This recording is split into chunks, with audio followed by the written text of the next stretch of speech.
అస్సాంలో వరదలు తీవ్ర రూపం దాల్చాయి. జోర్హాట్ జిల్లాలో ఎడతెరిపి లేకుండా కురుస్తున్న భారీ వర్షాల కారణంగా వరద పరిస్థితి అత్యంత ఆందోళనకరంగా మారింది. టియోక్, కాకోజన్ ప్రాంతాలు ఆకస్మిక వరదలతో అతలాకుతలమవుతున్నాయి. ఎగువ అస్సాంలోని వివిధ జిల్లాలను అనుసంధానించి అత్యంత కీలకమైన జాతీయ రహదారి 715 టియోక్ సమీపంలో భారీగా వరద నీటిలో మునిగిపోయింది. రహదారిపై కొన్ని కిలోమీటర్ల మేర నీరు చేరటంతో రవాణా వ్యవస్థ పూర్తిగా స్తంభించిపోయింది. హైవే జలమయం కావటంతో వందలాది లారీలు, బస్సులు, అత్యవసర సేవల వాహనాలు రోడ్డుపైనే నిలిచిపోయాయి.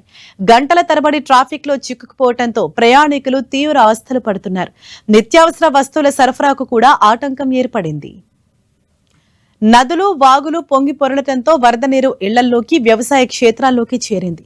ఆయా ప్రాంతాల్లో అస్తవ్యస్త పరిస్థితులు నెలకొనగా స్థానిక ప్రజల సాధారణ జీవనం పూర్తిగా దెబ్బతింది.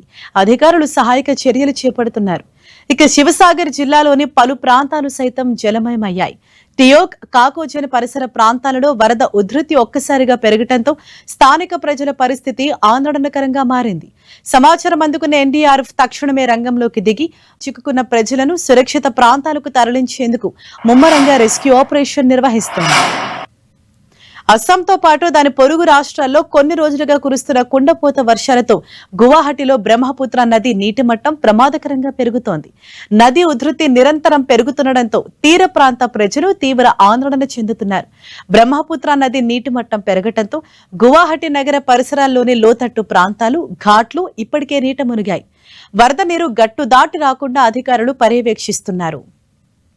ఇక నదిలో నీటి ప్రవాహం వేగంగా ఉండటం, అలల ఉధృతి పెరగటంతో ప్రయాణికుల భద్రత దృష్ట్యా గువాహటి, ఉత్తర గువాహటి మధ్య నడిచే బోటు, ఫెర్రీ సేవలను అధికారులు తాత్కాలికంగా నిలిపివేశారు.